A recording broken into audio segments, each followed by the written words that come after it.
I'm Luke, and this is AE Tactical's Concealed Carry Corner, often imitated but never replicated.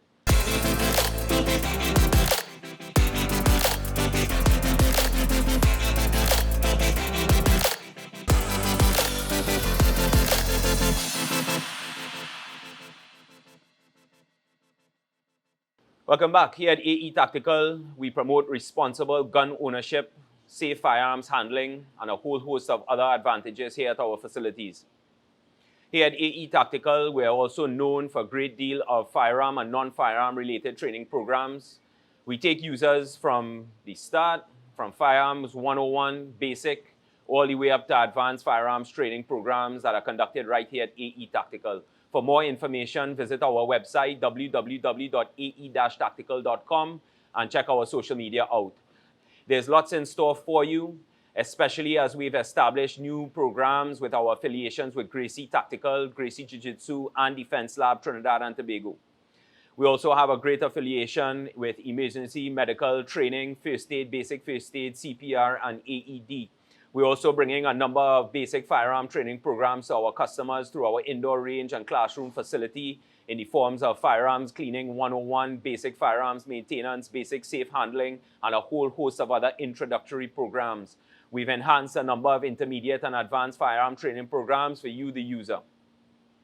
On this week's episode, we would just like to highlight some of the firearm safety rules that we believe that all users should know, memorize, acknowledge, and practice on a daily basis. If my camera guy does his stuff, we would see these 4 firearm safety rules coming up in the caption, and here we go. Always assume and treat all firearms as if they are always loaded. Number 2, we're going to establish the fact that all firearms should be pointed in a safe direction, and a safe direction is a direction or an area in which, if accidentally discharged, the ballistic threat, the bullet, or that round is going to be captured and contained within a safe area.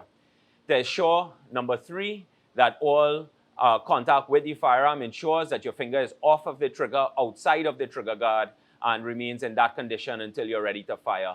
And last but not least, know your target and beyond. These 4 firearm safety rules are the utmost. They are not to be taken for granted, and they need, and I am sure they have been taught and granted to all of you users. So without further ado, just have a quick look at the 2 firearms on table, 2 slightly different firearms in the semi-automatic line of pistols. One being the Smith & Wesson M&P, which is a striker fire pistol, and then the second being a Sig Sauer 229 pistol, which is a double-action, single-action pistol. Apart from the 4 NRA safety rules that were established earlier, it is always great to have a firm understanding of the procedure for loading and unloading a semi-automatic firearm, especially a semi-automatic pistol.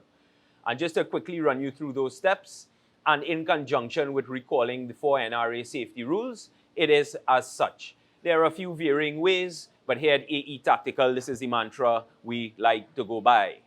So therefore, we establish, first, check our surroundings, check our environment, and ensure that we inform anyone who is nearby that we'll be engaging our attention to a firearm, and we'll be making that clear.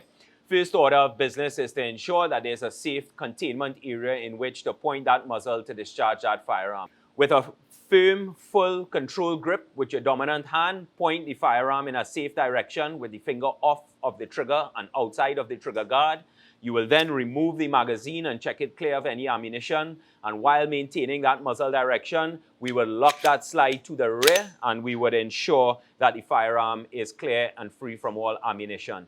Doing so in 3 ways: by watching visually, physically, and also further manipulation of the pistol as personal preference to ensure that it's completely clear of ammunition. These procedures may be done in low light, diminished, or completely dark conditions, and therefore being able to adopt these practices and principles to those conditions are also of the utmost paramount.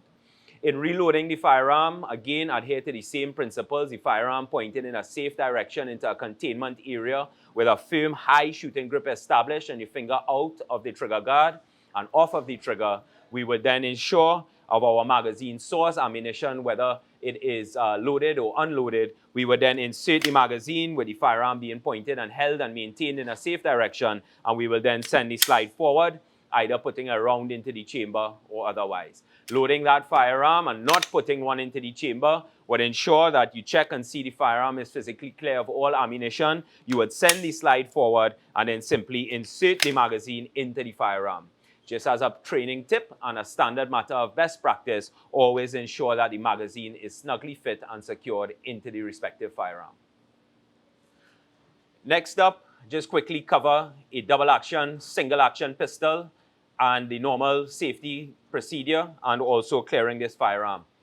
True to what I said, firearm in a safe direction, we establish a good control grip, we ensure that the magazine is removed and we check that clear of all ammunition and the slide is locked to the rear. Ensuring that the slide is locked to the rear, we then do our 3-point checks both physically and visually onto the firearm. We can further check by working the slide and locking the slide to the rear. From there, if the firearm is to be made safe for the purpose of carry or that condition of storage, we all want to make sure that the hammer is always decocked by pressing the decocking lever on the support side of the firearm, in this case of the SIG 229 on the left-hand side. Here at AE Tactical, we are proud to have taken many users through their development in the usage of safe firearms handling and also basic principles and fundamentals of marksmanship.